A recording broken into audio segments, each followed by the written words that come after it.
Today, I'm going to share with you the Diversity Visa Lottery Instructions, the DV2025 instructions.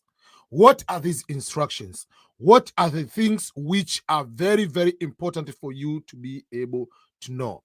Remember, a lot of you are not looking into instructions of the Diversity Visa Lottery. So in the end, either you end up making mistakes, which can cost you to be the winners, or sometimes you make a mistake and that mistake doesn't affect you to be the winner. You become the winner, but that mistake can cost you to be given the visa. But if you go to look into how many pages are there as instructions for the Diversity Visa Lottery, there are minimum 21 pages. And most of you don't have the time to go to read those 21 pages. And sometimes you might read them, you might not understand if you are not familiar with certain technical terms or certain immigration reasoning. So for that particular case, I'm going to break down these instructions for you to be able to understand. Before you go to apply, you should know the following things. I'm going to put the instructions into categories. I want you, before you do this application for the Diversity Visa Lottery, you should be aware of these 10 items I'm going to talk about. As I said, the Diversity Visa Lottery instruction, if you go to read that PDF, it has about 21 pages. But I'm going to take all these 21 pages to highlight them into 10 important things, which for you to be able understanding them, to be aware of, so that either not to be technical knockout eliminated, because some of the mistakes you can do them, you can get the automatic punch, you are out. Or, as I said, sometimes you might be the winner despite of these mistakes, and some of those mistakes can cost you in the end. So these 10 items I'm going to talk about are age, education, work experience, marital status, children, photo, number of entries, confirmation number, country of eligibility, and the last one, number 10, is the passport, is a passport travel document requirement in relation to how to arrange your names in the Diversity Visa Lottery. So those 10 items, you should know them, because I just take the entire 21 pages of instructions, break them down to these important 10 items. If we start with age, is number 1. What is the age required? If we go to education, what will be education required? If you go to work experience, what work experience required? Marital status, we'll go into detail about that. We'll go to the children, who is a child, who qualifies to be a child, all those kind of things. Photo, what is the requirement for the photo? How many times are you allowed to apply? How many entries are you allowed to enter? Confirmation number, what is the confirmation number? When are you going to get the confirmation number? How to properly save your confirmation number, but the country of eligibility. Are you eligible to apply for this DV lottery? And the last one, will go into detail about properly arranging your name based on the passport. So whether you have a passport, whether you don't have a passport, we'll go into it and figuring out.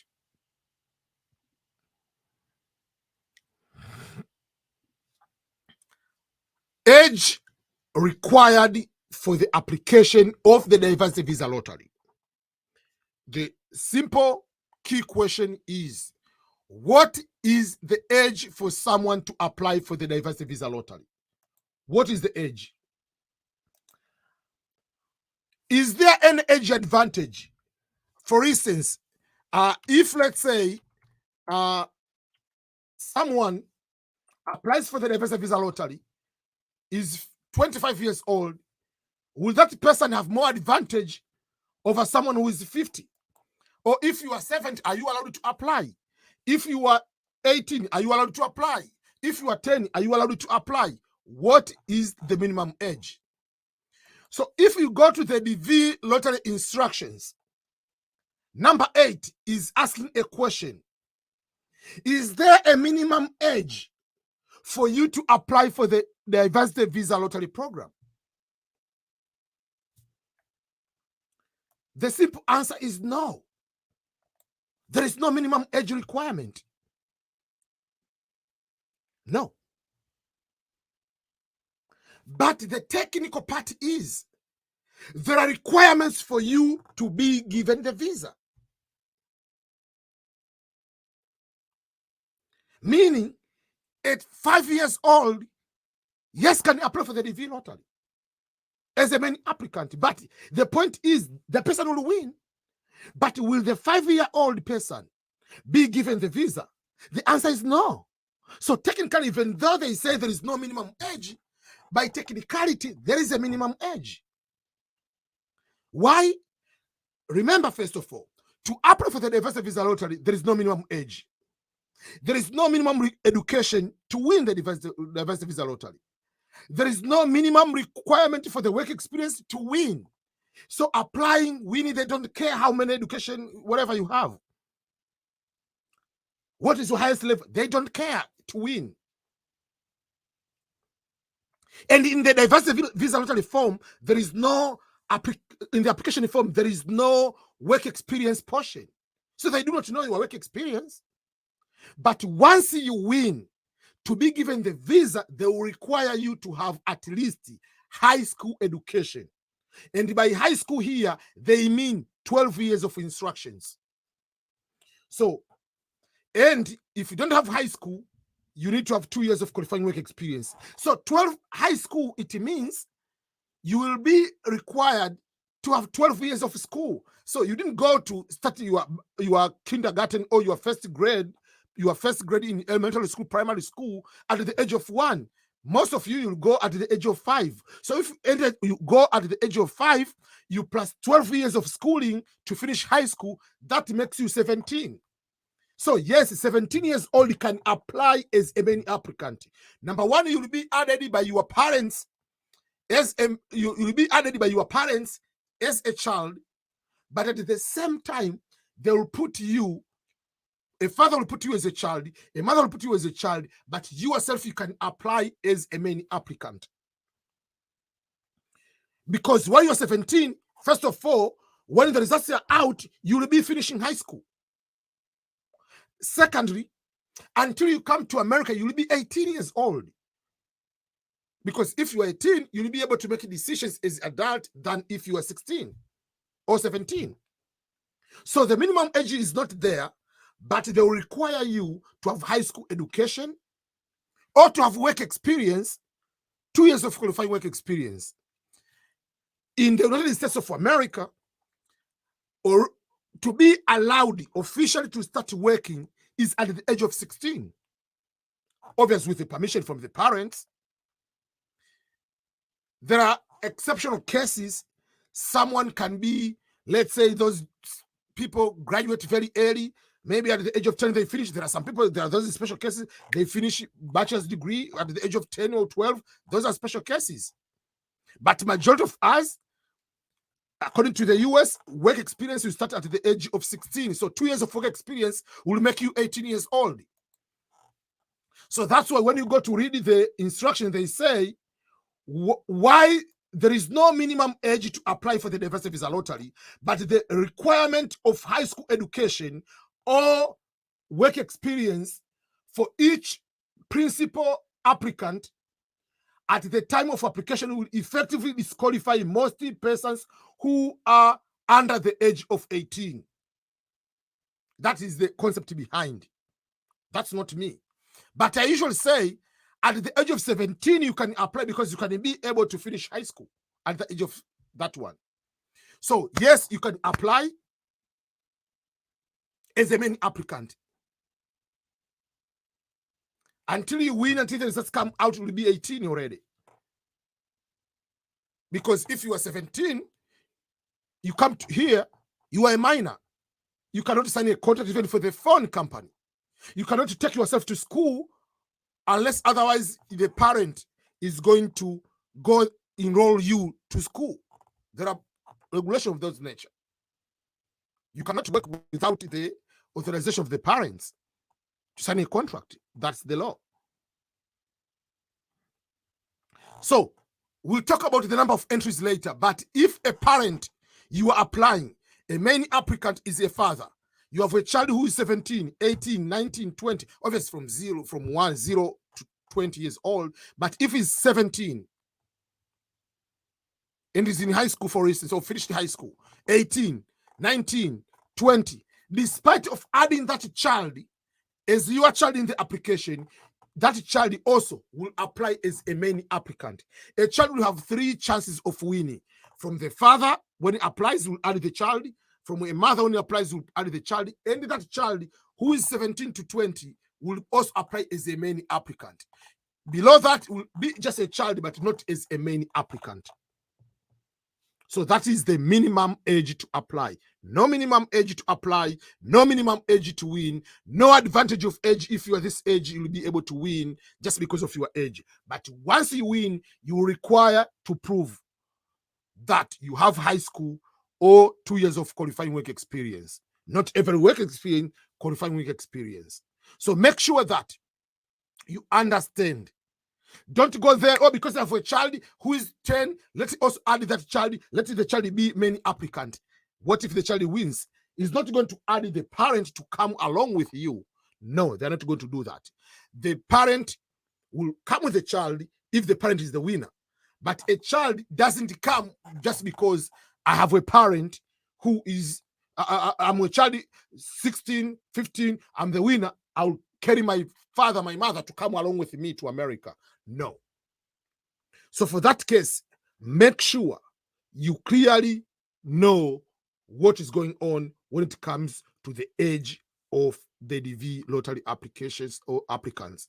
So take advantage for your children to give more chances, to give more opportunities. So even if you don't want to come to America, you can apply so that if you win, your child can come, can get that card. So you might not want to come here. Apply, put your child, and the child just apply on their own. You can come, then go back, whatever you win, you can go back. Your child has that opportunity. So do this also for your children, not only for yourself. That is very, very important for you. What is education required for someone to be in the diversity visa lottery? This is a very important item. Remember, when we talk about education here, we are talking about the US immigration law. And education here will be referred to the American education requirements or standard. Some countries have different types of education level. There are some of the education level are available in your countries and not available in America. So you have to be very careful on this one. So, as I've been saying, in applying the diversity visa lottery, they don't care what is your education level. Because if you don't have high school and above, you might have good work experience. Unfortunately, in the application form, there is no a place when you have to put how many years of work experience you need to put there. There is no such a thing.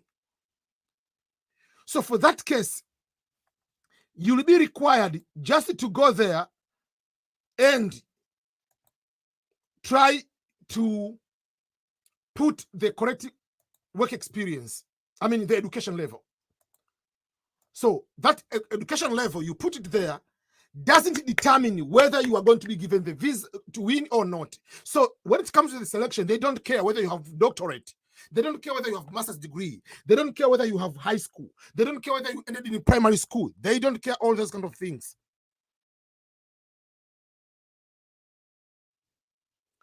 They are not going to care all those kind of things.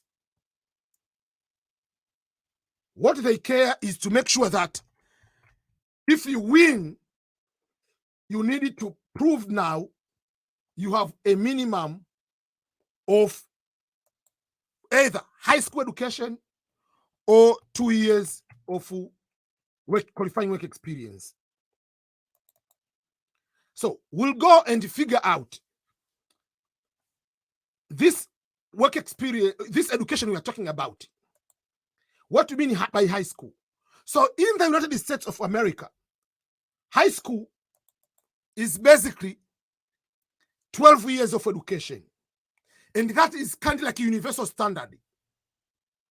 But some countries don't have that one. So I'll give some of the examples.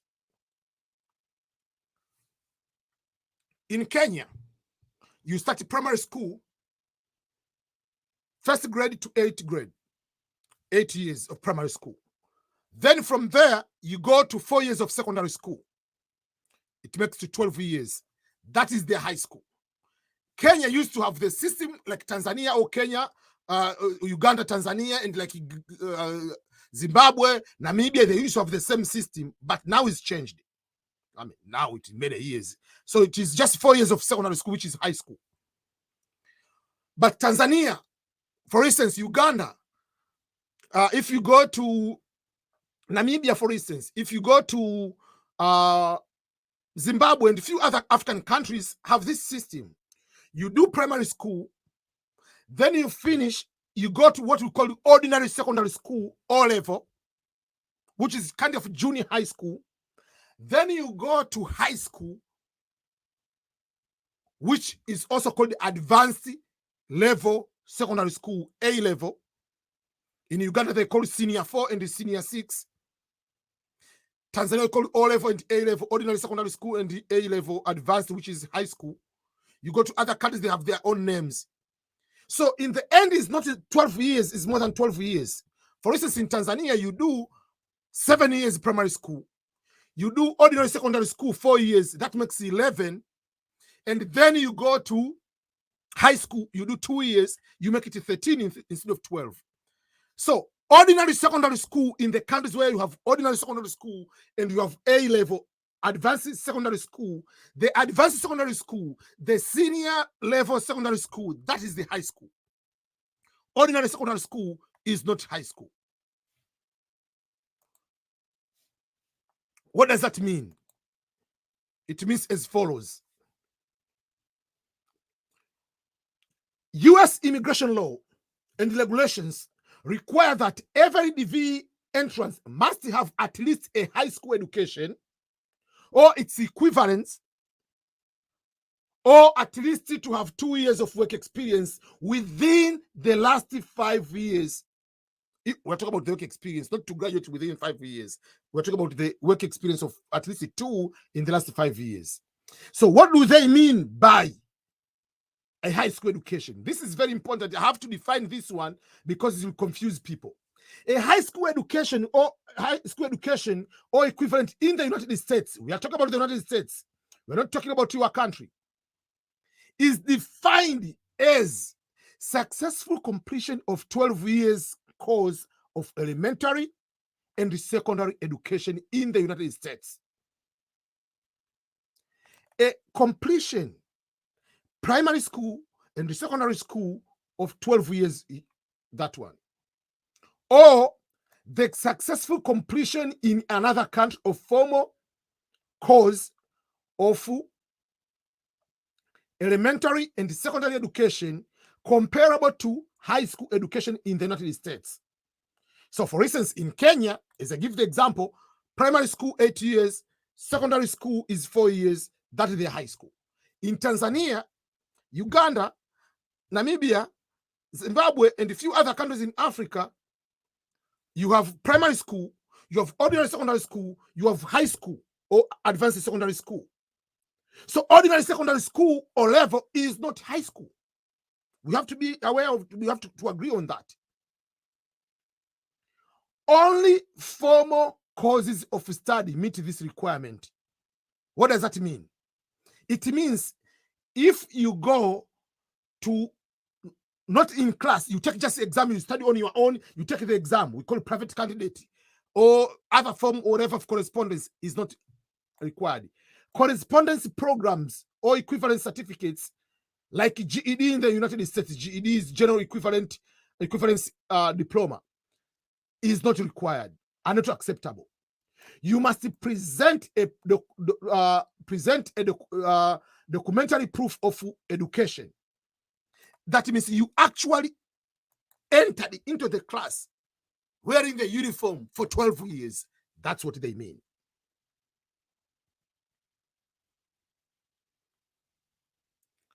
That is the minimum. But it doesn't mean that if you don't have education, you are not going to win. You will win. But if you don't have the education required of a minimum of high school, you will depend on work experience. That is what they mean. So if you go to the form, application form, you will be able to see the work the education. And there is no explanation. They want you to tick to select one of the following. Either there is a primary school only. You take a primary school. High school, no degree, means, let's say you entered up to high school. So for the countries where you entered in O level, you don't have advanced level in those countries, you choose what we call high school, no degree. That means you went up to high school, but you didn't graduate high school. You don't have a proof that you completed the high school. That is called high school, no degree. Then you have high school degree, means you finish high school. Vocational, that means you didn't finish high school, then you went to the vocational schools. But if you went to high school and then went to the vocational, choose high school. High school will be more important than that one. Some university courses, that means you went to the university and studied, but you didn't finish, or you are current university student. Then there's university education, university degree. Some graduate courses, that means you are currently master's student, then master's level education, then some doctorate if you're currently a doctorate student, and then there is doctorate student or degree. So you have to choose one. They don't care any of those. And even if you put by mistake high school no degree, but you high school degree, they're not going to deny you the visa if you win. That is the difference if you put a mistake on something else. So that is education required. That is the education required. And that is another aspect for you to know about the DV lottery application in the instructions.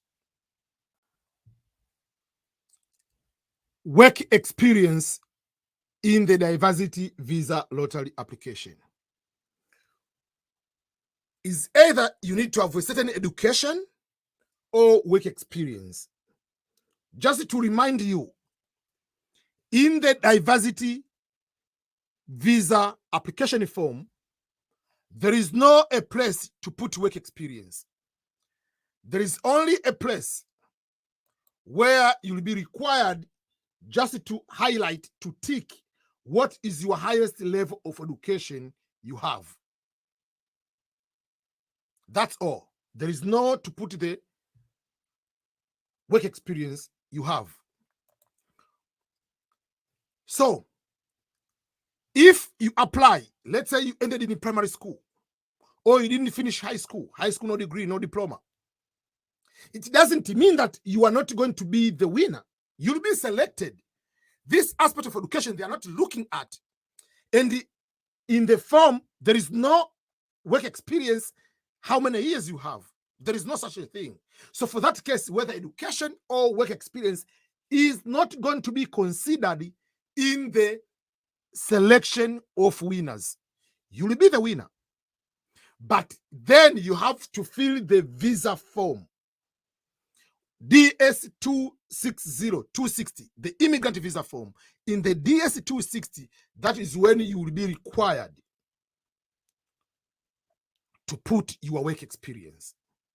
So when you go to the instruction for the DV lottery, they say you need to have either high school. If you don't have, you need to have equivalent of 2 years of work experience. So in case you don't have education required, you need to have at least 2 years of work experience within the last 5 years. And not only they just any work experience, they say in the last 5 years in an occupation that requires at least 2 years of training or experience. So not every work experience will be able to be considered here. I want you to understand that one, because some people, they think that, oh, just because I have work 2 years of work experience, I'm going to be given that one. No. It has to depend on what type of work experience exactly. What is the title? What are the responsibilities? If you don't have that one, you'll be in trouble. So what they do is this one. Let me give you an example. There is a Department of Labor, what we call the database of Department of Labor, which is going to categorize the job, all the jobs in the United States. So they will say this job qualifies, this job doesn't. So through the online ONET website, you'll be able to go there and put your job title, and it will let you know if that is going to be required or not. So if you go to that database, it will let you know. The website is www.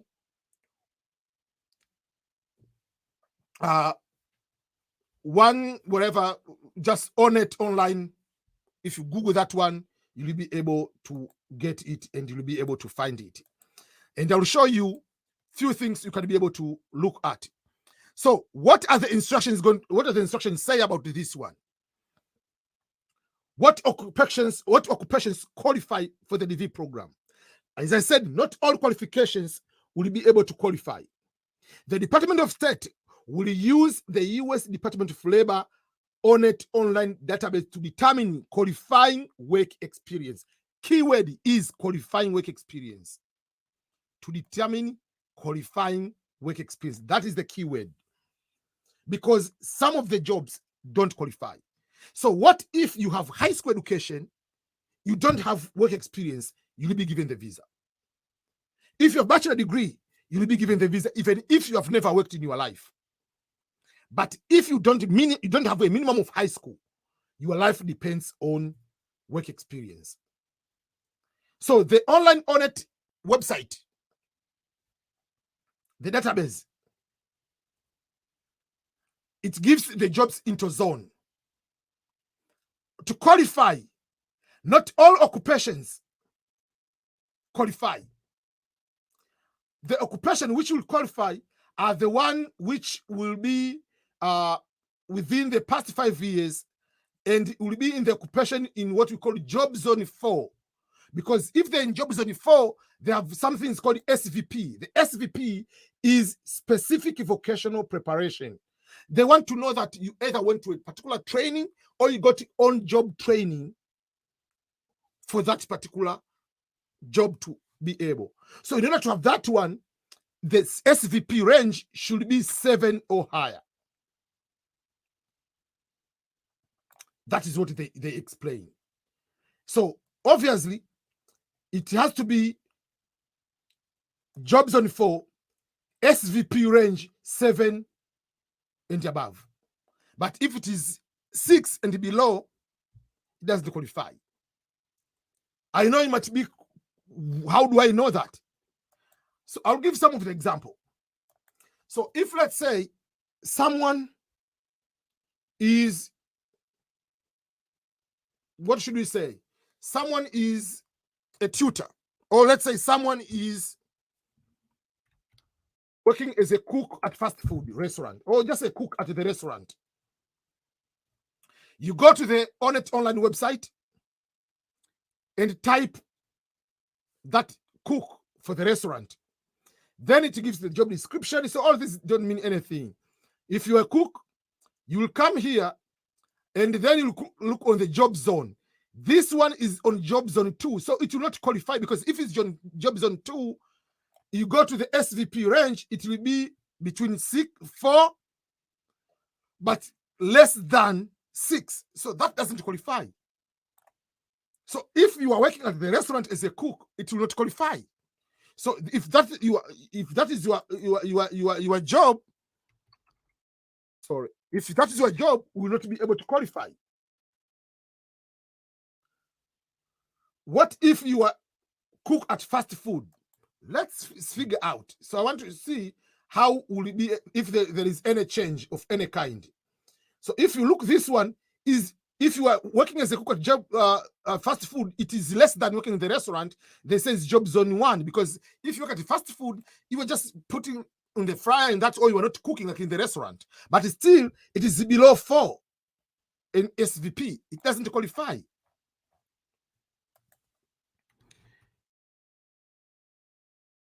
So let's put, if you are a chef,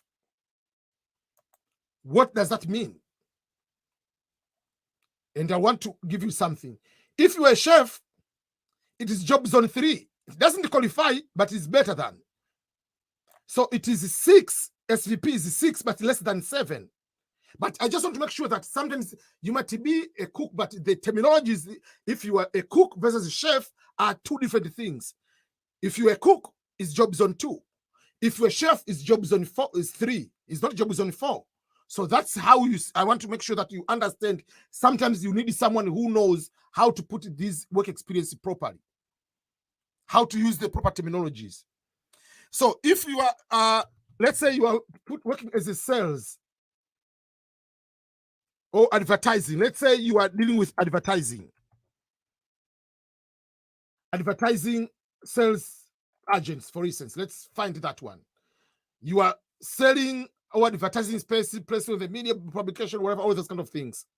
So if you use that one, let's say if that is your job, it will be on job zone 4.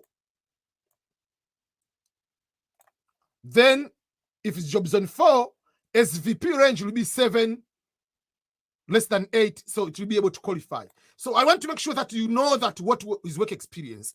There is no work experience on the day of applying, but after winning, you must make sure that you know the proper terminology you are using. Because you might be working in sales marketing, but you do not use the proper terminology. It can affect you. So you have to know what terminologies will be able to qualify. So this about work experience, you'll have to worry after winning. Don't worry too much on the day you are going to apply for the DV lottery.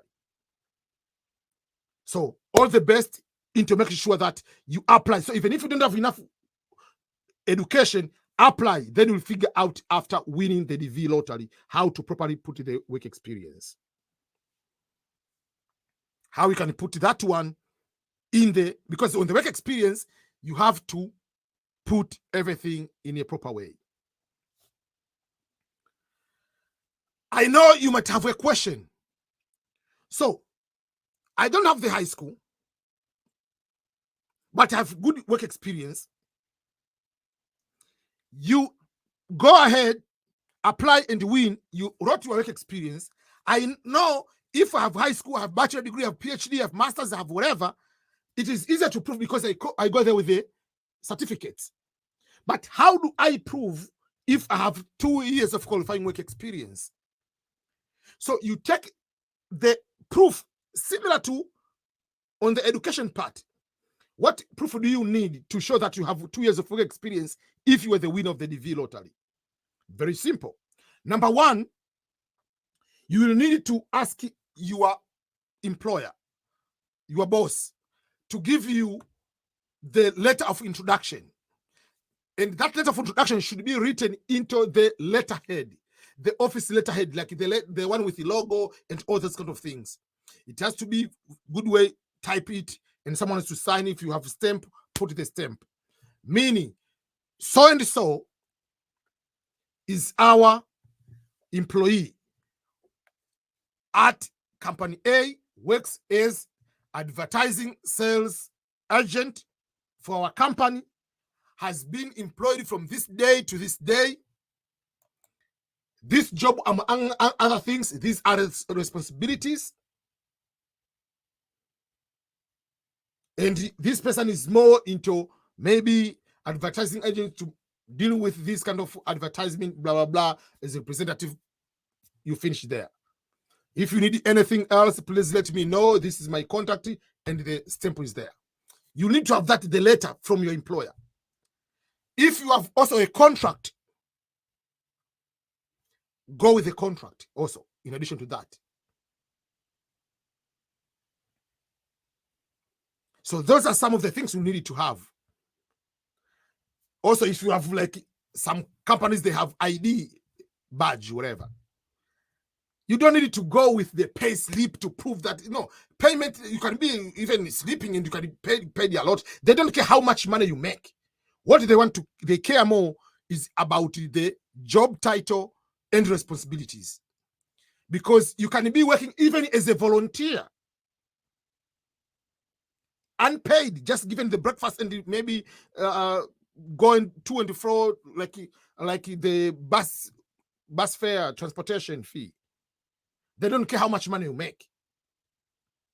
They care about the title, responsibilities, and if it falls under the qualifying work experience into what is required. So that is very, very important for you to be able to add that one. But worry too much about that after winning, not before even you apply the DV lottery. But I want you to understand that one before you start going crazy if you are the winner of the DV lottery. Marital status in the application of the diversity visa lottery.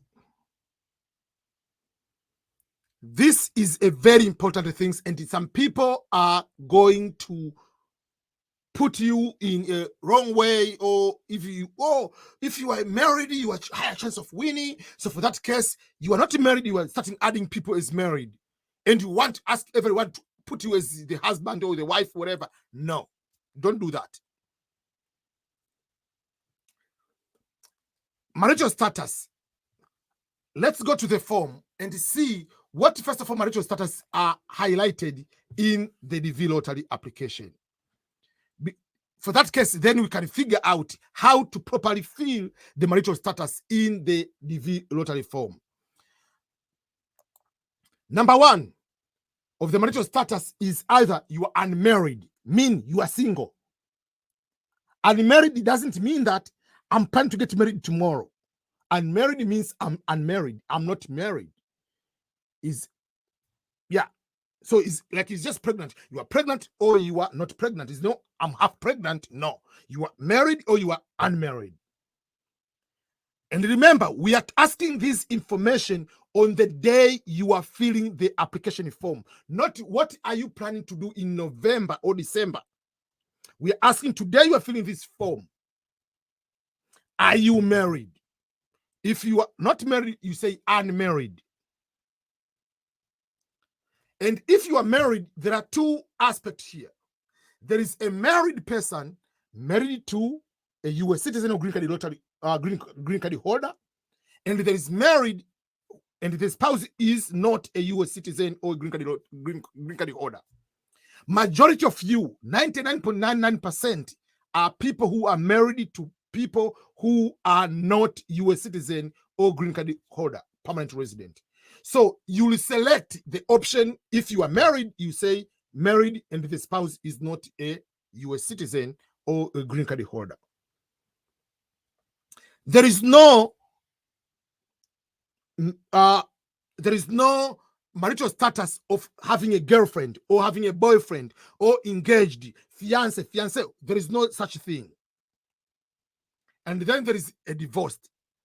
Remember, you put divorce, you have a divorce certificate. You have divorce documents. When you talk about the documents required in the interview, if you are divorced, they might be requiring that one. If you are widowed, obviously they don't need the death certificate right to wear. Separated, it means it is a legal separation. By legal separation, it means the court has ordered. Legal separation is an arrangement when a couple remains married but live apart following the court order. And if you and your spouse are legally separated, you will not be able to immigrate with your spouse because you are legally separated. If you win, you are not coming with that person. So you will not be penalized if you say you are legally separated. You don't need to add their name here and their photo, But if you decide you can put them there, but you don't come with them. But if you are not legally separated by a court order, you have to include your spouse. That is the instructions. So those are things which are in the application form, written there in the application form, but also in the application, they're written there. So the current marital status, they say the current, today's marital status, not tomorrow, not the day after. What is your current marital status? I know there are some people who are married on the traditional customary marriage, whatever you call it, but that traditional marriage, you don't have the marriage certificate. You are still married. You will say you are married even if you don't have the marriage certificate. Once you win, you will show a proof and you can go, but you must get also the marriage certificate from the government. Without the marriage certificate, you are not going to be given the visa. But don't say, oh, this is my girlfriend, let me put it there. No. So it's unmarried, married, that one, blah, blah, blah. Failure to list your eligible spouse. Or if you list someone who is not your spouse, you will be ineligible. When you go to the visa, you, your spouse, and all derivatives, all dependents will be denied the visa. So make sure you put that one. So you have to put that one. Very, very important. But something else is this one. We usually say, if you are married, you have higher chances of winning. It doesn't mean that the US government gives priority and preferences to people who are married over single people. That's not the interpretation. That's why we want to decode these instructions for you. The meaning of that is this one. If you are married, a husband is allowed to apply as a many applicant adding the spouse, and the spouse is allowed to apply and adding the husband. Meaning, you'll be having two applications, but not duplicate applications. Each husband and wife will apply separately as many applicants, adding the other person as dependent. Meaning, if the husband wins, the husband comes with the wife. If the wife wins, the wife comes with the husband. So you have two chances versus if someone applies alone. So even if you are married and you apply, you add your wife, and you say, I don't want my wife to apply, I want only me to apply, is one chance like any other single person. So this is for you because there are some people have come across this case many times, either because of not understanding, or some people, they feel that as a man, I must win so that my wife can follow me. I don't want my wife to win because if my wife wins, I'll feel that less of the money. No, this is opportunity. Make sure the husband applies. Make sure your wife applies. You increases the chances because it will be two applications, the husband application and the wife's application. So those are the two applications you needed to make sure that you are aware of. And then we'll talk about children. When you talk about number of entries, if you have children, you add your children. And if the children are 18, 17, 18, 19, 20, apart from adding them in your application, they can apply on their own also as many applicants. We are finding different ways on how you can find a way to increase your chances. These are increase the chances. But increase the chances doesn't mean that to add a person who is not your girlfriend, who is not your wife, you put your girlfriend. Who is not your husband, you are putting your fiance. No. It has to be someone you are married. If you're not married, if you are planning to get married in December, no problem. Apply as unmarried, apply as unmarried. If you get married in December, you are allowed to add a person after the DV lottery. If you get married, they know there'll be a longer time, so life continues. Doesn't mean that if you apply today as single, you have to chill as single for the rest of the time. No. That's not the meaning. So that is very, very important for you to make sure that you pay attention on that one. So apply on the current status, not the future status. Because if you say, I'm planning to get married in next week, you are not married. What if the person dies today? What if the person says, I'm not going to get married? It's just like saying, I'm pregnant today and I'm planning to, my due date, I'm planning to have a baby next week. So should I apply as I have a baby? No, you can't. Because you are not today, there is no date of birth of the baby, there is no photo of the baby. No, you don't have the proof of date of birth of today. You don't have. So put the current, not the future date, the marital status. We are talking about today. That is very, very important for you.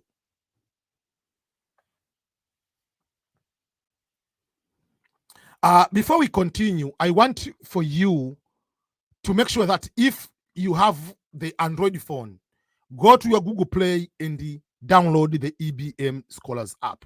This is my app where I'm posting a lot of things over there. I'm posting job opportunities, which you can get in location. I'm posting scholarships. I'm posting other opportunities, other resources. So for you to be able to go there. So please make sure you download the EBM Scholars app. The app will be able to help you into some of your needs, something like that. So go. At the moment, it is only on Android, but it will be on iPhone by in the next month. It will be on iPhone. So make sure that you download your phone today. Download the EBM Scholars app today and go and do that. It's just a smaller fee. You are going to help me keep making this type of content. I appreciate it for those who have downloaded it. Up to now, we have more than 6,000 people who have downloaded the app. So be among those people. We want to make sure that we have at least 10,000 and above by the end of the month. Children in the diversity visa lottery application. Number one, who is a child? So that we find out a person qualifies to be a child in the context of the diversity visa lottery application. Because some don't qualify. Even if someone is 50 years old, has a father, has a mother, so it's their child. But you are not qualifying to be a child in the DV lottery. So not because this is my child. Yes, I'm a child to, if I go to my mother, I'm a child. But if my mother applies, it's not going to add me because I have passed the certain requirements, which are make sure that I'm not going to be qualifying. So who is a child in the DV lottery? So there are qualifications. Number one qualification for someone to be a child has to be a biological child. All living natural children. When they say natural children, they refer to biological child. Number two, adopted children. And the key word here is all living legally adopted child. If you go there and add a child who is a son or a daughter of your brother, your nephew, whatever, and because I've been helping this, paying for school fees, you haven't adopted. You needed to have court documentation to prove that you are legally, you have legally adopted that person. That's number two. Number three, it has to be a stepchild. Stepchild, who is a stepchild? A stepchild, number one, a stepchild must be, you must be legally married to a person who has a child. So you become a stepfather or stepmother. Not a child of your boyfriend, not a child of your girlfriend. No. Not a child of a person you are engaged to. The child of a person you are married to. That is your stepchild. And then there is the issue of age. That person must be under the age of 21. If you put the age on the DV lottery, the age of dependent, if it is already past the age of it reaches 21, it will say this person doesn't qualify.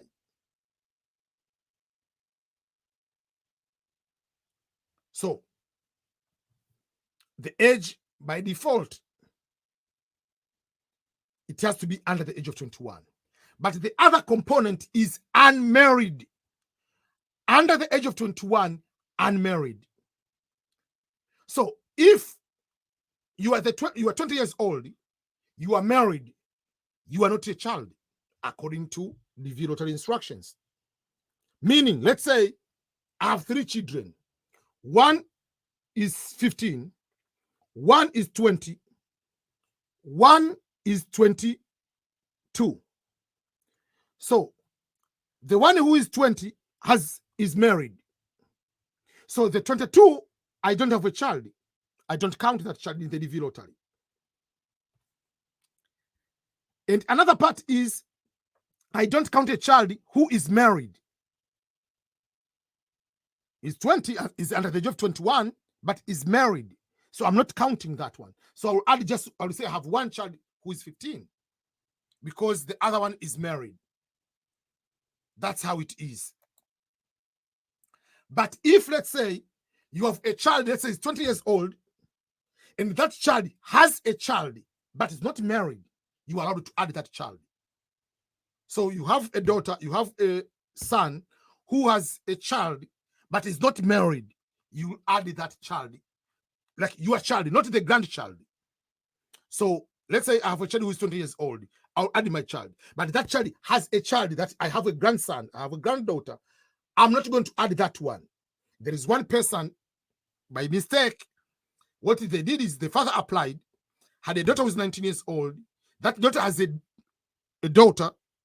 So they put the daughter and they put the granddaughter. And they won.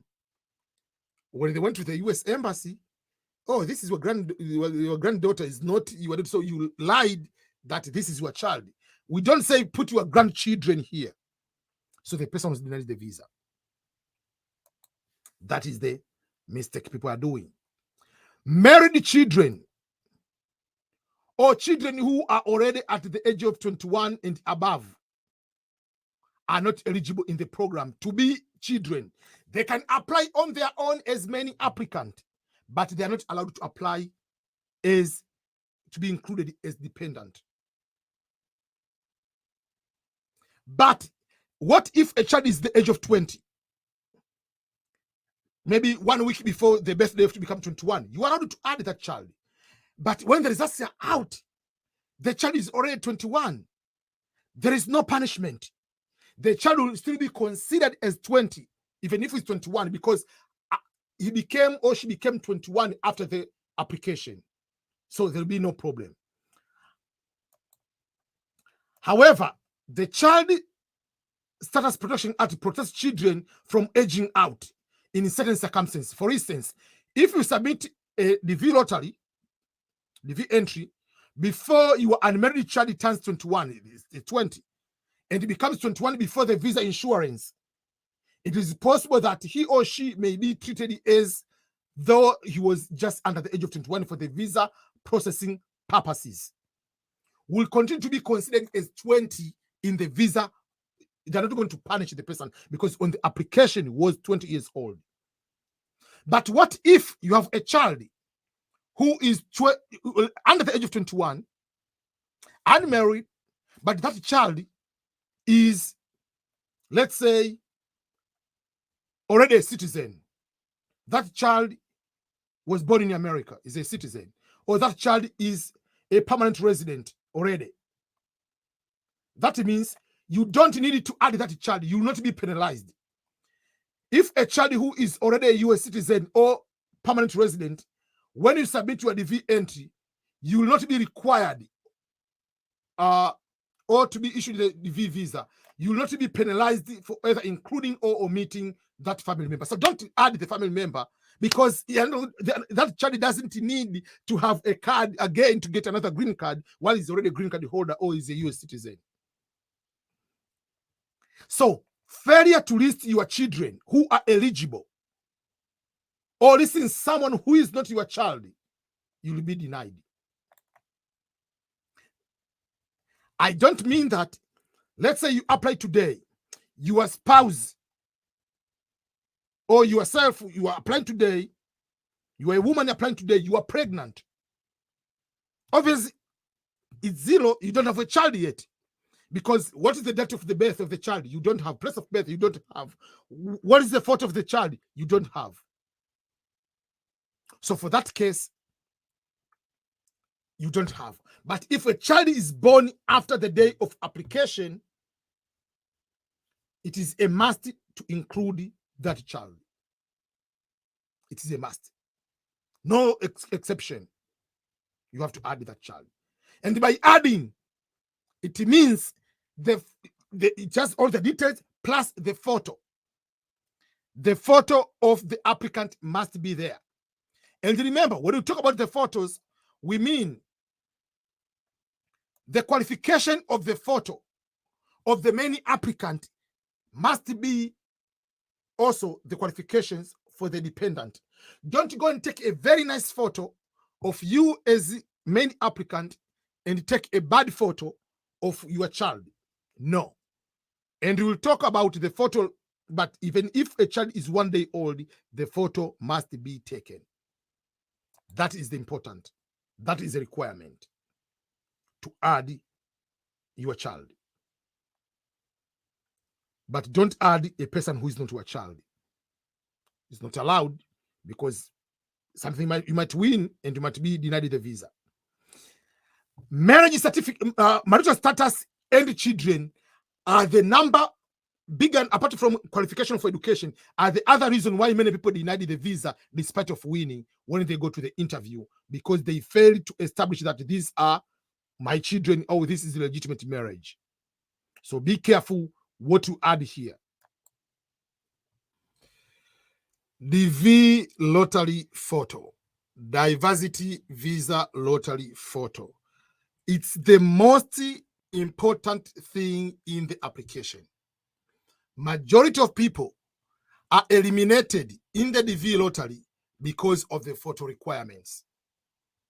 They do not know what are the mistakes, so they ending up being denied the photo, the picture, whatever. So there are so many questions people should know.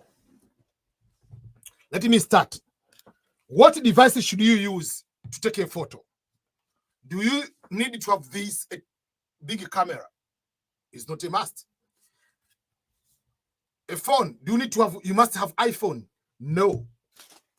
Can you use the normal other Android phone? You can. So the point is, it doesn't matter what device you use. Previously, instruction, they used to say you have to use a camera, not a phone, whatever. That is back in the day where the phones don't have good cameras. But at the moment, this camera is a cheap camera. It's about $400, $500, whatever, $600. But this iPhone 13 is $1,500. So this phone takes better photo than this camera. So the point is not what device you are using. The point is the quality of the photo taken by that device. So I want to remove the misconception that, oh, the person used a phone, the person used this device, so I'm going to win, I'm not going to win. I don't care what device you are using. What I care is, what do you follow these instructions? So that's number one. What device are you going to use to take the photo? Number two is, make sure you use the most recent photo. Not 5 years old photo, obviously. And especially for the children. Children change a lot. Within 1 year, they change a lot. So, I'll give some of the examples too. But according to the instructions, obviously, we know for sure you are supposed to have, first of all, the photo is supposed to be digital. It's supposed to be in color, not black and white. You have to be in focus. But this is the most important thing. Submitting the same photograph that you submitted with a prior year's DV entry is a big no. You will be disqualified. Yes, I've seen people who use the same photo. Myself, I've used it for one person. I used the photo because I didn't have any other photo. I used the photo of the previous DV lottery, and the person won. But don't try them, because they've already said, do not reuse photos from previous entries. That's why if you use a camera to take the photo of people, let's say we help to apply, number one, we don't give them photo on their own, because sometimes you can be forgetting and tempted to use it. Because if you use it, that's what is going to happen. So that is the bigger part. make sure you take a brand new photo and you go to use it. So I'm going to give some of the examples of some of the photos. The background of the photo must be white. That is number one. The background must be white. If it's not white, you already eliminated. This photo of my son, background is blue. Doesn't qualify. Some people, they do this mistake. Even if it's a white photo, they go to the studio, they take a photo like this with a white background, qualifying everything. The photo is printed. Then they take their phone and take a photo of a photo. Do not take a photo of a photo. So that if you go to the studio, tell them to email you or put the photo into the USB stick. Put the photo here, or make sure that the photo is digital. Then don't take a printed photo and then take a photo of a photo, which you are going to reduce the resolution. It's not going to be like, yeah. So the original photo is the one you will be able to edit and go to do the application. So make sure the photo background is white. This photo, yes, is not smiling. They don't want you to be like excited too much. No, this was not intended for the DV lottery. That's something like that. Another photo I want to show is my daughter, Claire. Obviously, Claire likes to laugh a lot, smiling all the time. But this one is not acceptable. Number one, she allowed her hair to cover some of the ear. You cannot see the left ear, even the other one. So if you have dreads like this one, there is no problem, but don't put too much of this one.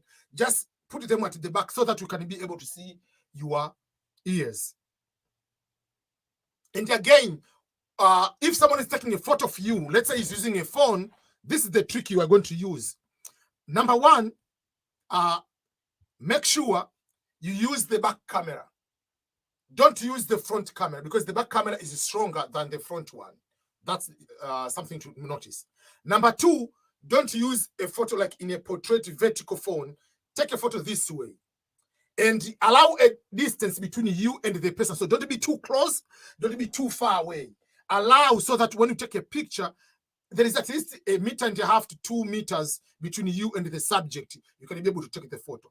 And take a photo almost like nearby a half, so that if someone is going to edit the photo, is not going to cut the head alone and leave at the top, or is going to have like full, like for instance, this one is a little bit proportional, but you can cut a little bit here to have a little bit like a shoulder, but not like the photo to be cut like here, like you don't have even something. Yeah, so that's something you need to pay attention to. So you can take the photo, this one, and be able to edit. So by taking the background is white, but sometimes you might not have a pure white. So even if it's not a pure white, there is no problem. You can find a way to remove the white from the back to put more clear at the back. But the other mistake people are doing, they want to start editing too much. Oh, there is a small hair coming out, so let me take it out by Photoshop.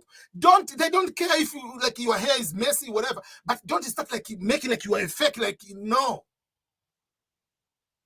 So don't start like doing crazy stuff. And for those who are doing makeup, yes, you can do makeup, but don't do a makeup which completely changes you. You become someone else. Like if you go like person A and person B, that's two different people. So that is crazy. So make sure that you do that well. And another thing, don't wear like a hat or like the accomplishment. You are a doctor wearing the uniform like a doctor, or you are a military person, you wear the military like that way. For instance, you are graduating, you want to show that you all have bachelor degree. I mean, Claire doesn't have a bachelor degree, but you don't take like the graduation photos to think that this photo, if they see, they know that I'm educated, that means they'll choose me. No, don't do that. They don't care.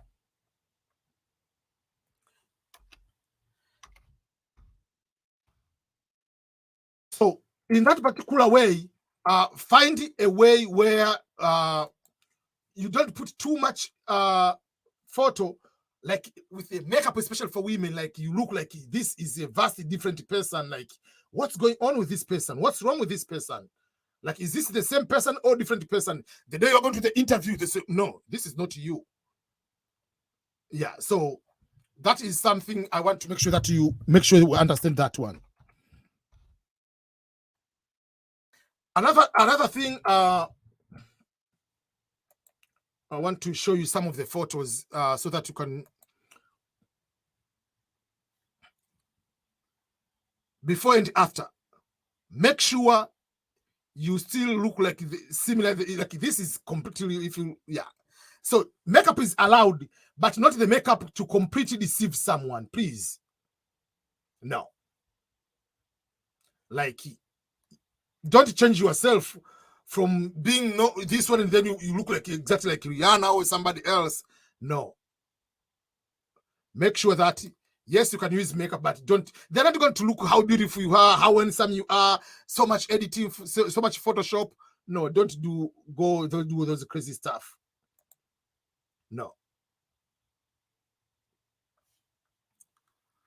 Okay, another thing is, once you do the photo, it has supposed to be in digital, but then there is a proportion of the photo from the head, shoulder, all those kind of things.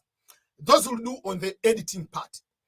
By editing, it doesn't mean that you have to go to do a lot of crazy stuff. No, that is not what we mean. We mean make sure that you do a little bit understanding kind of that way. So the photo, it has to be, you are on focus, you look someone in the eyes. Like, don't put too much earrings, don't put too much things, like that kind of way. The light should be in front of you. And especially for us as Black people, sometimes when the light is behind you, you cannot see your face. It's dark. We are Black, so it's dark. So for that case, light should be in the front of you to avoid also shadows and to someone to look you clear in that particular way. And in case, let's say you want someone to review your photo, someone to check your photo, I'll be able to do that. If you go to my website, which is ebmscholars.com, you go to my website, on the bigger buttons on the display button, there is somewhere they say photo editing, DV photo editing. So there is a DV photo editing service, and there is a DV lottery application service under the EBM Scholars. If you go on the photo editing page of the EBM Scholars, you'll be able to see that means you can take a photo and bring that photo to me, and I'll edit that photo. For instance, you can look on the photo before and after being edited. We are not going to change too much, whatever, but we want to make sure the background is correct, the proportion of the head, proportion of the shoulder, proportion of everything, the weight is correct, everything in that way are in order. So the photo editing services, meaning you will take a couple of photos, like 2 or 3 photos, you send it to us, we look at the photos, and then you can edit the photo. Each photo will be edited for $3. And you can email the photo to EBM Scholars email address. If you go there, you'll be able to see. So go to the EBM Scholars, you'll be able to see photo editing service, which gives you all the instructions on how to take that photo if you are using a phone. And then you email us at EBM Scholars after paying $3 using your Visa card, MasterCard, M-Pesa, all those kind of ways you can be able. So if it's 1 photo, it's $3, 2 photos, $6, and so forth in that way. That means we'll be able to review your photo to see if it's correct. We'll be able to edit your photo and send to you for you to be able to apply. But someone is saying, oh, I want for you to edit the photo and apply on my behalf. There is no problem. So for me to edit the photo and apply for each main applicant, whether you have 2 dependents, 3 dependents, I don't care. But each main applicant will be $10. So that is what I'll be able to do for you. I'll edit the photo and apply for you if you want me to do that. And we'll send you the confirmation number. We don't keep your confirmation number. The confirmation number is yours. We'll send it right away. We'll remove all the pressure on your end. So we provide a thorough review of your document, your information. We take your professional photo, photo you have taken, we edited, make sure that it meets all the requirements. We remove the chances for you to make any mistake. We do the application for you, and then we send you the confirmation number just for $10. So that's how it shows you how to send the, if you go to the website, you'll be able to see how to take the photo, leave the space, and for us, you'll be able to edit the photo. You pay $10, we go to do everything for you. So just make sure that we can be able to help you with the application and send you the confirmation number. So that's the service we are providing this year online. So you send everything, we'll send you after sending the photos and the payment, we'll send you our form with all the information for the DV lottery information, which we need. And the confirmation number will send you the confirmation number, both into two ways. We'll send it to your email, and we'll send the confirmation number to your WhatsApp. So that means you have confirmation number in both ways. So that sometimes the email can go to the spam, but it will have also the confirmation number on WhatsApp in that particular way. So make sure that in this DV lottery, you use the services. I don't want to let you know, to like say that, oh, if we edit your photo, you are going to guarantee win the DV lottery. No, that's not what I'm saying. What I'm saying is, if we we do the photo, we'll make sure that the photo has requirements and you avoid any mistake on that particular way. But to win is you and God. If God wants you to win, you'll be able to win. So we look, oh, I used EBM, but I didn't win. It's green card lottery. Remember, for instance, like last year, 22 million people applied for the DV lottery. 22 million people applied for the DV lottery. Guess how many won? 143,000 won. How many won in Africa? 55,000 people. How many won in America? In Europe, 50,000 people. So it's a lottery, but avoid the mistakes which can make you eliminated completely, even before doing anything. And the ratio of winning, 1 in 155 people, 1 is the winner. So avoid the mistakes so that if it happens to be you, you don't have those kind of mistakes. So that's on the photo. It's very, very crucial to make sure that you follow the instruction for the photo, because some of the mistakes, if let's say you uploaded the blue photo, background is blue, it will go through, but you are going to be eliminated. If you wear glasses, the photo will go through, they will eliminate you. But if the photo weight is, let's say the photo weight is above 240 kilobytes, it will not go through. The photo should be less than 240 kilobytes. If it's above, to say the photo weight is more, you cannot go. But all other mistakes you do on the photo, it will go through, but it will be eliminated. You start wearing let's say the badge ID in your, no, they don't need that one. Don't need to wear hat. If you wear hijab, you are allowed to wear hijab, but not the hijab which covers up to leave the eyes. No, it's the one which leaves you the face. Don't wear hat. There are so many things you have to make sure that you avoid those kind of mistakes. So those are the things you need to make sure that, and even like saving the photo, it has to be in JPG or JPEG format. 600 times 600 pixels dimensions. The aspect is it should be square ratio. That means the height, like, it has to be square. Like if you take the photo, it has to be square. This is not a typical square, but it has to be square. Those are the things you need to make sure that that way. So even if you take a child, even if it's 1 day old, the photo must be taken of a child. Doesn't matter how old is the child. You can take the photo of a child by laying down the child. So there are different techniques you can be able to use. So for instance, the child, you can lay down the child, you put the white sheet, lay down the child and take the photo this way. That's number one.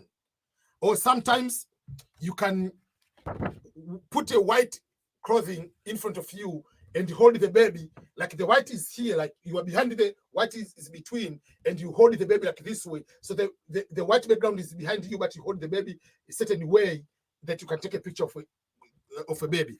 Or the baby, you can put the white clothing, white sheet on the on the car seat, and put the child on the car seat and take a photo. So there are different ways you can be able to take a photo of a toddler or a child or a baby in that particular way.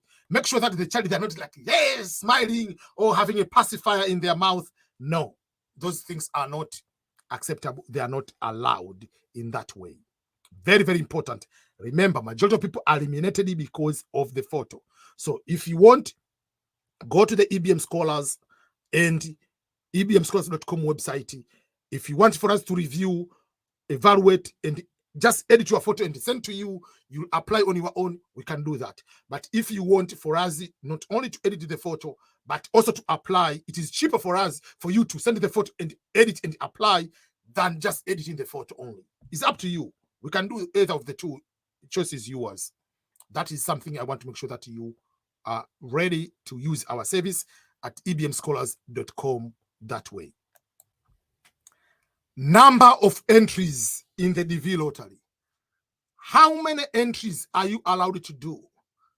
How many times are you allowed to do applications? Each main applicant, remember the key word is main or principal applicant. Each main applicant must do one application. Not two, not three. If you do more than one application, you will be eliminated. If you do more than once, you will be eliminated. So don't try to think that you are smarter than them. Don't try, because they will be able to know if you're done more than application. But when we say more than one, you have to apply one as many applicants. That doesn't affect you to be included as the husband. That doesn't affect you to be included as a wife in the DV lottery application. So let's say if the husband applies, will apply as a main applicant, will add the wife. The wife will apply and add the husband as a dependent or derivative. That is not two applications of the same main applicant. No, husband applied once, wife applied once. So each one has applied once, but is benefiting the other. And if you have a child, the child will be included. And the child will go, if he's 18, 17, 18, 19, 20, will go also add their own application as the main applicant. That doesn't affect. There are some people, by mistake, they do a mistake. Let's say in the DV lottery application form, when you go to write your name, remember, the name, part 1 of the form, it says the main entrance information. They want to put you the last name, which is the family name, then the first name, then the middle name. By mistake, some people, they start with the first, middle, and last, but the names are not properly arranged in the form. They start with the last, first, middle.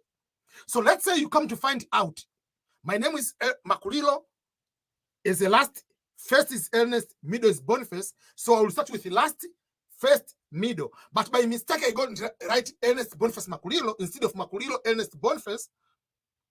By those mistakes I do, don't go and try to correct the mistake. There is no way to correct the mistake after you submit. So some people, what they do is, oh, you did a mistake, no problem. Let's go and do another application with the correct information. Don't do that. How are they going to know that you are doing the multiple application? They're going to do that one using the facial recognition software. So the facial recognition software will help them to know that you, as a main applicant, you have done more than one application. So don't do that.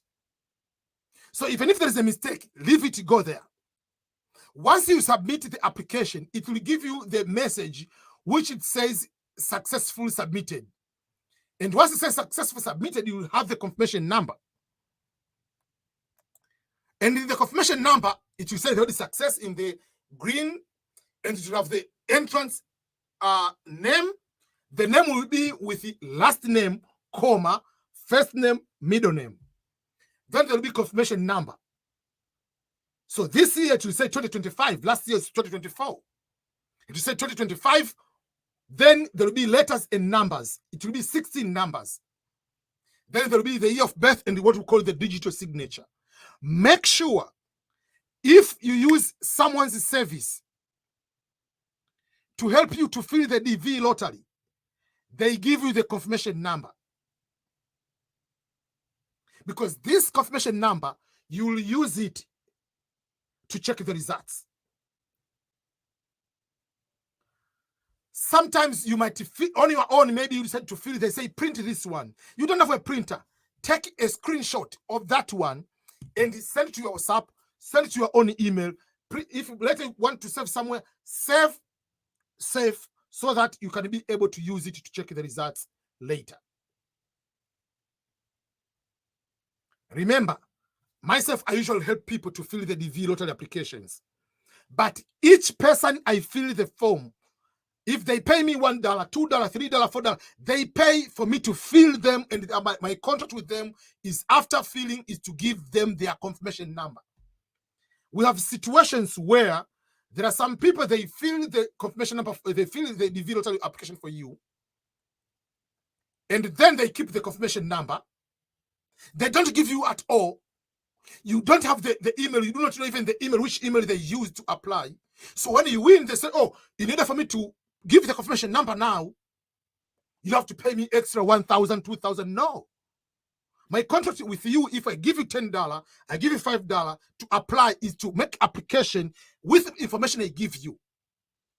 Use your own email. If you want to use someone's email, use your relative's email than using someone's. For me, if I fill in someone's form, I don't use my email. I'll use your email. Better for me if you don't have the email to create an email for you and to give to you, but not to use my email. No. If it's my relative, yes, I can use my email, but I'm not. That is how it is. So when you go to fill the form, someone is going to fill the form. If they make a mistake, don't allow them to do another application, because from the moment you do another application, you are automatically eliminated. There is someone think that is smarter than the US government.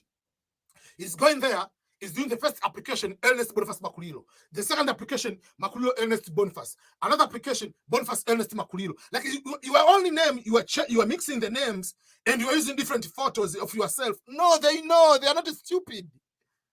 They know. So don't try to outsmart them. If God wants you to win, you will win. If it's your chance to win this year, you are going to win. But don't try to oversmart them, to outsmart them. You are going to lose just by things which are avoidable. And the good thing nowadays is if you are going to try to submit the application again, it will tell you this information is already, if you do exactly the same information, they say this information is already in your system. Are you want to do the duplicate applications? If you do the duplicate, automatically you are eliminated. But if you change some of the place of birth, date of birth, it will not detect. But that means still on the further processing there, before the selection, they will eliminate you because you are going to be facial recognition to know that you have applied more than once. So don't try to outsmart the DV lottery. Just remember, if you have a chance to win, you'll win. So don't do duplicate application because you are going to, yeah. So no matter how much yeah. So no matter how much you want to do to outsmart them, you'll be in trouble. Yeah. And on the instruction, they say this way. If I hit the submit button, but I did not receive the confirmation number, obviously you receive the confirmation number. No matter how to receive the confirmation number. Maybe let's say you didn't print out. Will I be disqualified? Because if you go, once you receive the confirmation number, do not resubmit your information. Do not do another application. So the confirmation number, once you have the confirmation number, that is enough. Don't do the duplicate application. Once you submit, it will say yes. Sometimes the internet might not have a delay, it might have a delay, the whatever process, but don't do the duplicate applications because you'll be eliminated. That's very, very important. Each person, one application. Don't add a person to say is your husband or your wife to think that you are going to win. No. If it's not, you are single, you are unmarried. That's how it is. Don't try to outsmart the system at all. I have talked about confirmation number. But remember, this confirmation number is very, very crucial. Once you apply for the DV lottery and successful apply, on the screen, it will tell you your entry for the DV for this particular year, to say DV 2025 Diversity Visa Lottery Program has been received and or was received. It will tell you the date, the time of the entry. And the time is not the time of your country. It will be the time of Eastern Standard Time, Eastern Time of the United States of America, the New York time, the Virginia time, the Washington, D.C. time. That's the time it will be that way. And there is no such a thing that if I have to apply on the first day so that my entry for receiving on the first day, I'm going to win. It doesn't matter when you apply. The application, as long as it is within the window, the date has been opened and if the day has been closed, there is no problem. Even if you apply 1 minute before the deadline, you might be the winner. And there is no a trick that I have to apply midnight of my country. That is when I'm going to win. Or I have to apply on a Friday at 12:01 midnight. No. What is midnight in your country? In China, it's not midnight. In Australia, it's not midnight. In the afternoon, in the US, it's afternoon. So many people, they prefer to fill the form maybe during the night because the internet in your country might be faster, depending on the country you live. But in some of the countries, the internet is faster all the time. So there is no like, you have to apply on this time, you have to fill it on this day. No. Anytime, as long as it is within the application window. Once you click the word hit, you hit the submit the button, it will say successful DV 2025. In this last year, it was DV 2024. This will be DV 2025, meaning we are applying for the 2020 this year 2023. The results come out on May 2024, starting to come to US interviews starting on October 1st, 2024 to September 30th, 2025. Means you are in the fiscal year 2025. The fiscal year starts on October 1st in the US until September 30th. So September 30th is the end of one fiscal year. October 1st is the start of the new fiscal year. So we are coming in the interviews start on October 1st, 2024, means that is already fiscal year 2025. So that's why we're talking about the DV 2025 to apply. So you'll get the DV 2025 confirmation number. Save that confirmation number. If you use any service, please, please, please make sure either that day or the next day, whatever, they have to send the confirmation number. That is your confirmation number. I've seen so many people, so many cases. Someone you might win, they apply for you, they say, oh, you must marry my sister or my brother so that you can come here. I can give this one. Oh, you have to pay me this. They blackmail you. Don't. If you use a service, make sure the person gives you the confirmation number either right away, or if they tell you, we'll give the confirmation number after 1 day, they have to give to you. That is your number. They have to use your email, or yourself use your own email. If you use your relative, the person you trust the most, because that email is very, very crucial in the DV lottery application. So the confirmation number is the most important. So this confirmation number has nothing to do with if you win, whether you get your highest number or lowest number. Just means that if you apply on the first day, you get this lowest number if you win. No. So just apply. Don't rush on the first day to apply, and then you are waiting after 1 week. Oh, now I can bring my children. Let me apply now with the children. No. Just wait. You have your children, you have your spouse. Go together, take photos, and apply for the DV lottery.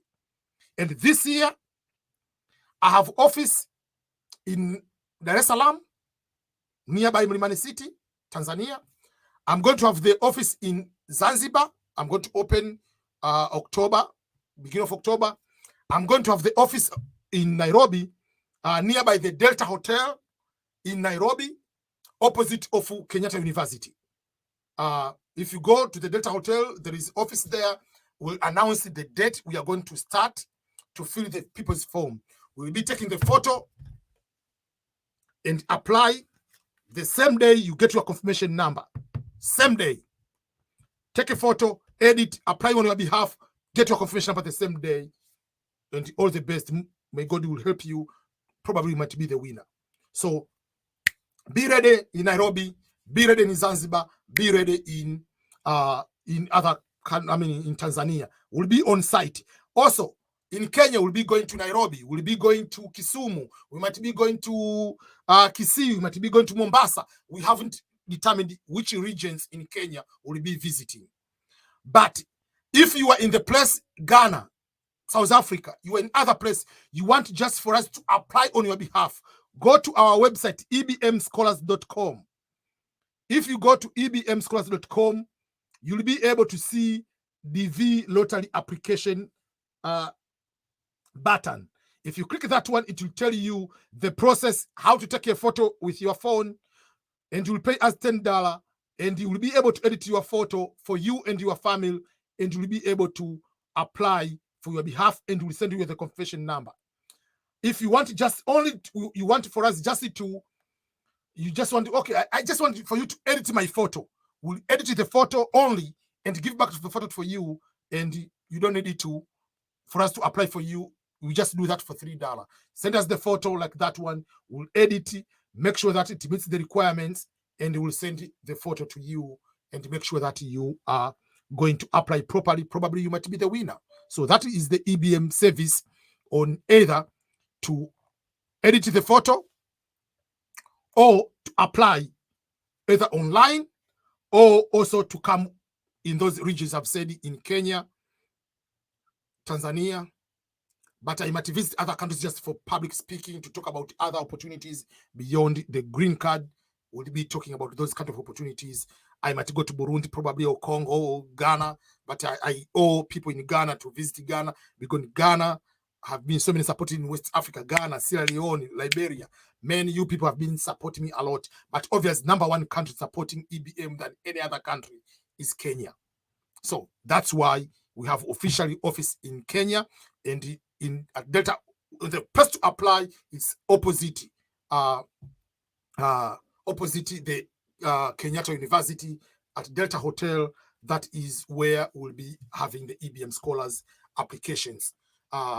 We might start maybe a few days after the lottery started, because we are coordinating to have an event so that we can have more people to get the knowledge, because the purpose is not only the green card lottery, but what if you don't win? This is just one item. Apply, continue through your life. We'll be talking about other opportunities, other things beyond green card lottery, which if you go to my website, you'll be able to see all those kind of things. If you go to ebmscholars.com, there are so many things updated on the website. So if you go to the website, you go, either you can click on the services, or on the main, you see community colleges, full funded scholarships, work visa, DV lottery. You can donate if you want.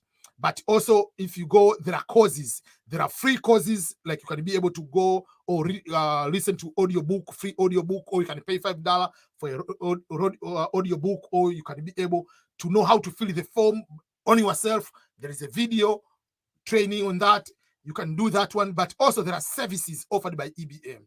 So you come to go to the EBM Scholars website, ebmscholars.com, and over there you'll see the list of services: community colleges, full funded scholarships, temporary work visa, bachelor's and master's degree programs, doctorate programs, DV lottery photo editing, green card photo application, DV winners, services for winners, services for hosting, services for visiting visa, conference visa, internships, summer camp, consultation one-on-one. You can have a meeting with EBM one-on-one just for $30, 30 minutes, $50 for an hour. There are online courses, guided for if you are already in America.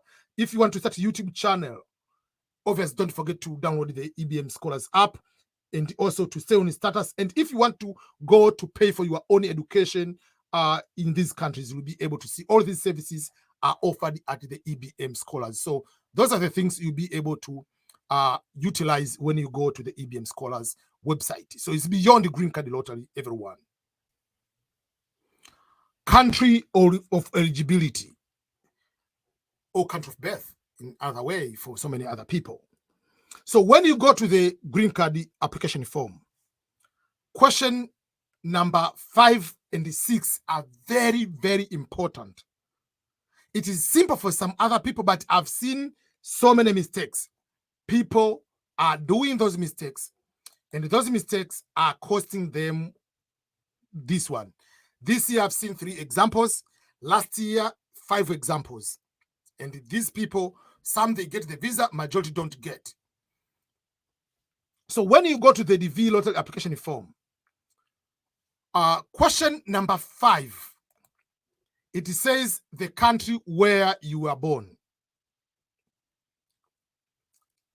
Obviously, the city of birth, blah, blah, blah. But question number 5 is country where you were born.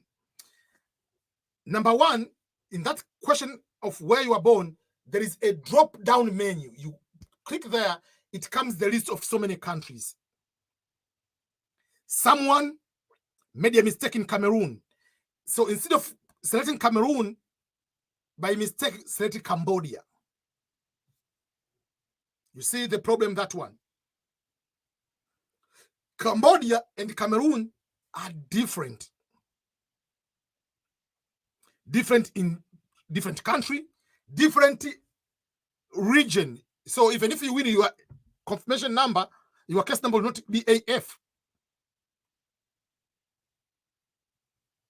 So that's the mistake. So the country where you are born is your country of eligibility. By default, the question is the country you are born, number 5. Then if you go to question number 6, it will ask you, what is your country of eligibility? But if you go there, by default, the country of that question, it will have the word yes. So if you say you are born in Cameroon, you are born in Ghana, you are born in Kenya, by default, the answer will be yes. So leave it that way if you are born from the eligible country. But some people, they put no, they confuse this one of eligibility, they put it with the country where they live today, or they confuse the country of citizenship. So for instance, someone, let's say, moved from Congo, went to Japan, become a Japanese, take the Japanese citizen of Japan or in a European country. But being in Europe, and they see, well, I'm a citizen here, so they say no, and they put a country in Europe. No, you're not European. You are still African. That's why they look on the place of birth. So your country of eligibility will normally be the same as your country of birth. Your country of eligibility is not related to where you live, is not related to where your citizenship. If you are born in a country that is not eligible for the DV lottery, that's why you need to say no and say something else. For instance, you are born in Canada. Canada is not eligible country, but you are married to a Tanzanian. Tanzania is eligible country. You will be able to apply based on the country of eligibility of Tanzania. That is a different story. So you can claim eligibility. So if you say no, so it has to be from a country which is not eligible, and you are claiming eligibility based on the country of your spouse, for instance. But if, let's say, you are from Ghana, married to a Cameroonian person, you don't say, oh, but I want to use Cameroon as eligible country. You use by default the country of birth because Ghana is eligible. Kenya is eligible. You use your country of birth. The only time you are not using the country of eligibility, your country of birth, is when if your country of birth is not eligible. And the list of countries of eligibility will be provided once the instructions for DV2025 are out in the next 2 or 3 days. So that is very, very important to know. So the country of eligibility for the DV lottery is that one. It's not related to your citizenship, whatever, but it's, yeah. So someone who can be born in Iran, but now you are a citizen of, let's say, of Brazil. You are not a Brazilian. You apply as someone from Iran. Place of birth is the place of eligibility. That mistake will cost you, for many people, to be denied the visa. Very, very important for you to know that. If you go to look at the on the country of eligibility, it tells you the same thing, like the same mistake. It can cost you to be denied the visa in case of in case you put the wrong country of birth, all those sort of things. Okay, and this is what they say. Listing an incorrect country of eligibility or eligibility may make you be ineligible for that DV lottery. You'll win, but you might be denied the visa. Some people have been given, depending on the embassy, but technically that is a no. It's already said there. So be careful. Don't rush. That's why it is better if you have the information. Don't go there. Oh, scroll down the menu. I put K, and then you assuming the first country will be Kenya. The first country will be Kiribati, whatever, or something like that. So whatever it is, don't make a mistake to rush and put incorrect country of birth or country of eligibility. That will be able to cost you. So that is another very important part of the instruction for the DV lottery. And the last part of the instruction, I've talked about number 1, age, number 2, education, number 3, work experience, number 4, marital status, number 5, children, number 6, photo, number 7, number of entries or how many times you can apply, number 8, confirmation number, number 9, kind of eligibility, and number 10 is the passport. Passport requirement. I'm not talking about the passport photo. I'm not talking about the passport photo. I'm talking the passport travel document, passport requirement. Are you allowed, are you required to use the passport in the DV lottery application? Is passport still a requirement for the DV lottery application? No. You don't need to have a passport to apply for the DV lottery. Originally, when DV lottery started, there was no passport requirement. But 3 fiscal year, around 2020, they introduced the passport requirement, DV 2019-2020. They introduced the passport requirement, meaning you must have a passport number, expiration date to apply. That one was removed last year. So the DV lottery of last year, they removed the passport requirement. Now you don't need to have a passport to apply. So you don't have any excuse why you should not apply. What you need, yes, you need to have a passport photo, not a passport document, passport photo.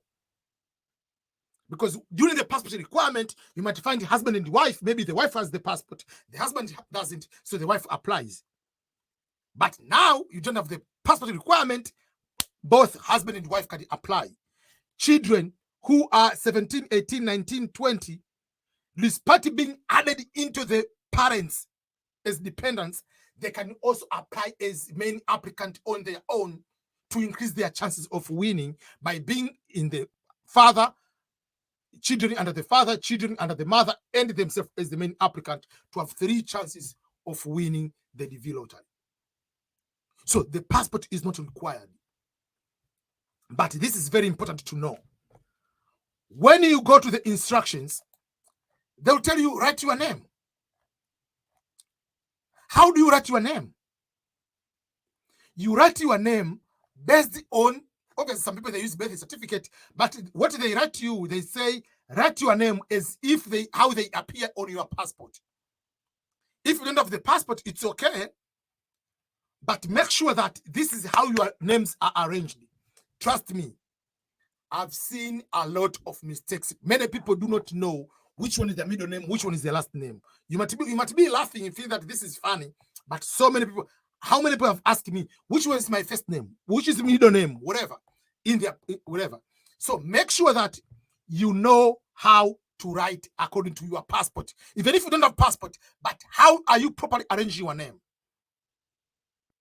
First, middle, and last. When you go on the application form, you go to the application form, the first thing is your name. Last, first, middle name, before you go to the gender, before we go to the year of birth. All this information must correspond to your passport information. If you don't have the passport, no problem. Make sure that they have the birth certificate information, which those how they will appear on your birth certificate, on your passport. Hypothetical if you have the passport. So this is what they say. You must provide all of your information to complete your entry. Failure to accurately include all the required information will make you ineligible for the DV, diversity visa. Name. They want last name or family name, first name, middle name. That's what they want. They say exactly, write exactly as it appears on your passport. If you have passport, for example, the passport shows you a first, last, middle, right? The way it shows that. If your passport doesn't have the middle name, don't put the middle name. Write as it appears in the passport. If your passport includes the first, middle, last name, whatever, just that's what they need. So if your passport, for instance, let's say my name, I put Ernest Boniface Makulilo, but how I write my name is B, in the middle name is B-O-N-I-F-Face,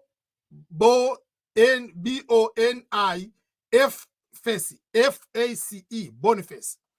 But there are some people in my family, they put Boniface with a P-H-A-C-E. So we divide, in my family we are divided. Some they put F-A-C-E, some they put P-H-A-C-E. So how my passport is Boniface with a P, with F-A-C, with a face, not with a P-H-A-C-E. So depending, so if I'm filling the form for my sister who is using Boniface with a P-H, I have to correct that one because that is their passport written that way. Mine is Boniface with the F-A-C-E. So if you are using someone to fill the form, don't assume, oh, your name is Ernest Boniface? Okay, Boniface. No. That's why, do you have a passport? Do you have ID? How do you write your name? How do you properly write your name? That is very critical.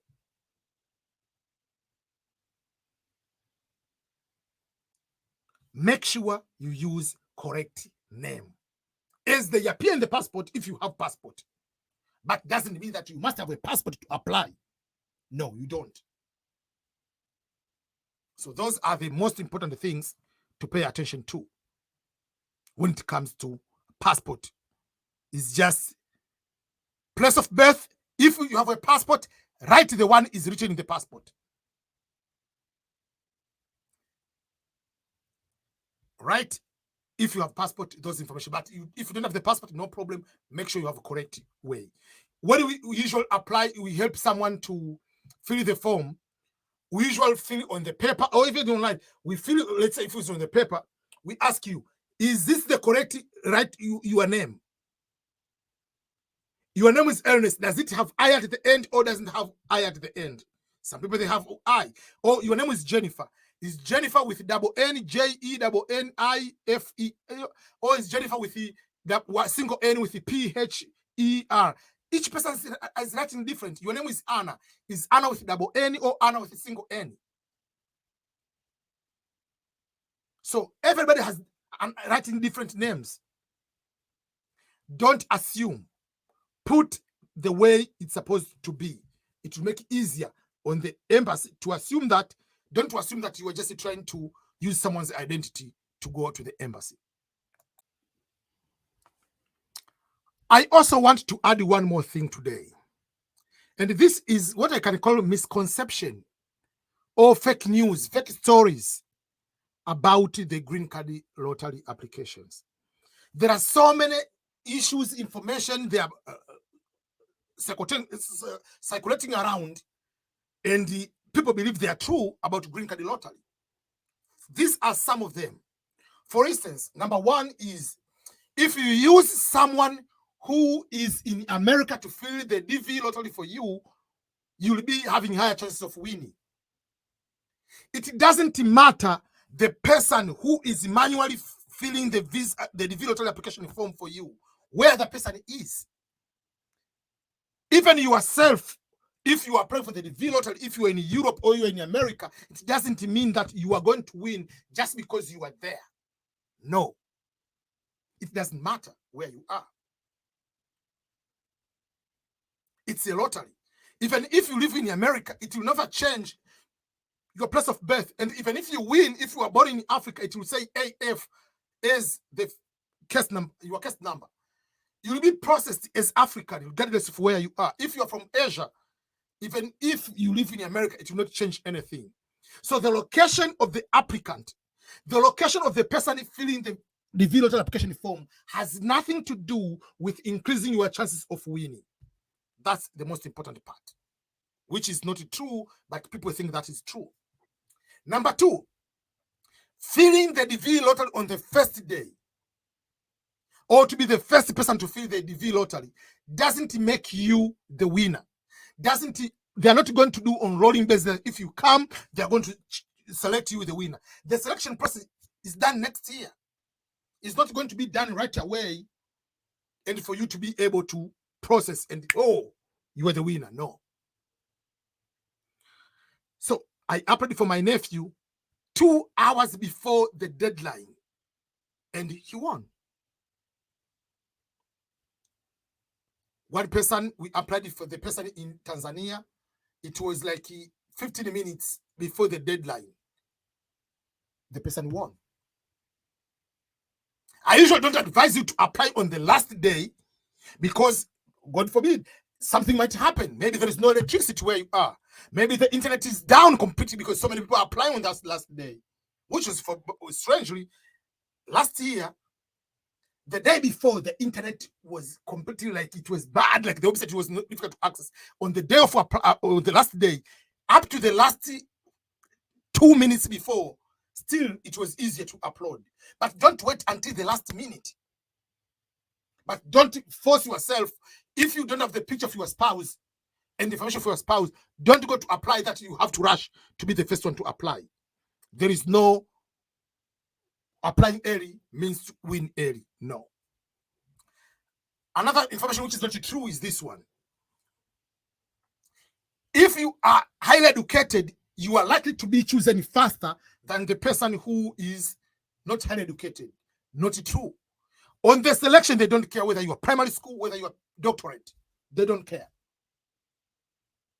It is applicable to be given the visa, you understand, but it has nothing to do with the selection.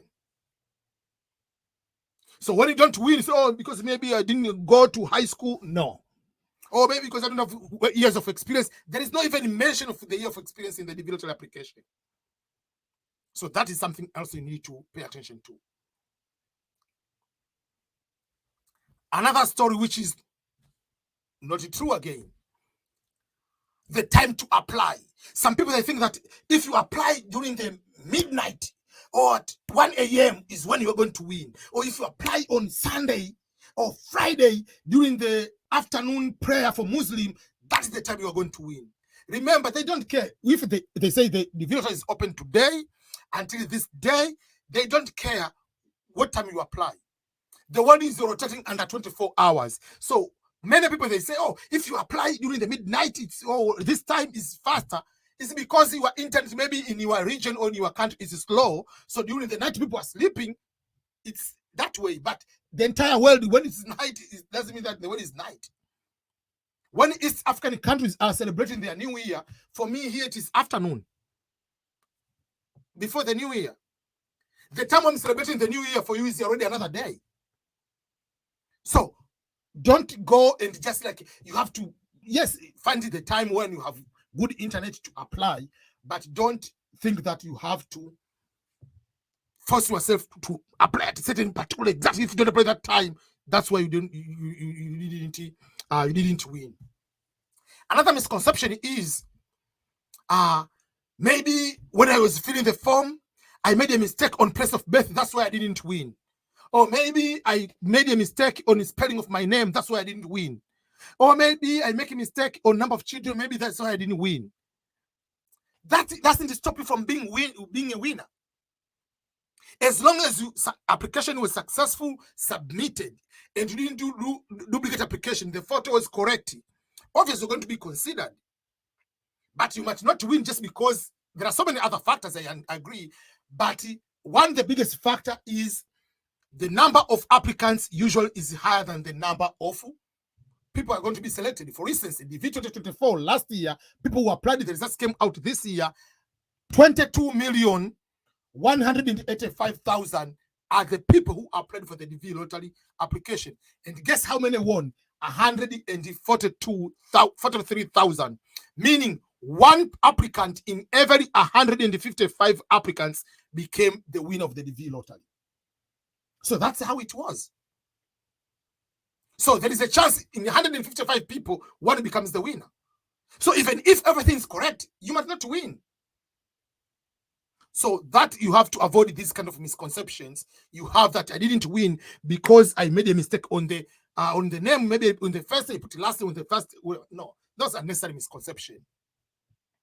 Or maybe another one, when I applied, I didn't say our prayer, maybe our Father, or I didn't put the sign of the cross. Whatever it is, it has nothing to do with that. Just apply, yes, pray to God, and continue with your life. So those are some of the misconceptions when it comes to the DV lottery. So be aware of what you are talking about when it comes to these misconceptions. Many people, they believe them. Or some people, they think that, oh, I didn't win because I applied as a single. So if I say I'm married, this US government is preferring people who are married. So I have to put my girlfriend or my boyfriend as married so that I'm going to win. No. Yes, we say people who are married have higher chances because a husband will be allowed to apply and a wife is allowed to apply, so that if you win, you can come with another one. So that's two chances. But it's not just you are going to win, you are going to become the winner just by saying you are married. No, that is a misconception. That is not true at all. So be careful with what you believe about green card lottery. So these instructions are very, very critical. I don't want you to win and not become the winner, or just you win. I mean, you don't win, or you win and then you don't be given the visa because you made a mistakes in the DV lottery application form. So make sure that the form you fill, those things I've highlighted, you follow them clearly. This DV lottery guide is going to help you to make sure that you are successful. Apply for the DV 2025. This DV 2025, hopefully you are going to be the winner of this DV lottery. So even if you applied it for the previous DV lottery,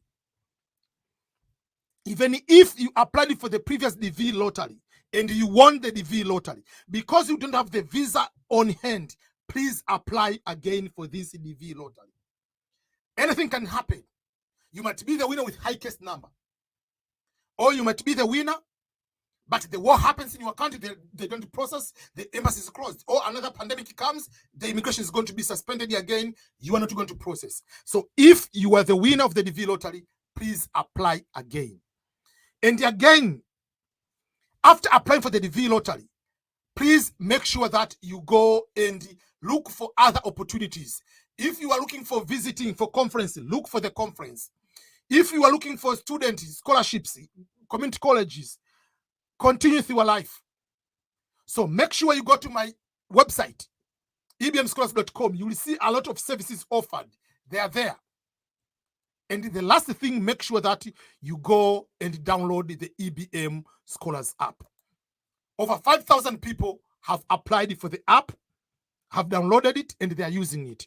So be one among the people who are going to use the app and be able to benefit from what I provide. Thank you so much.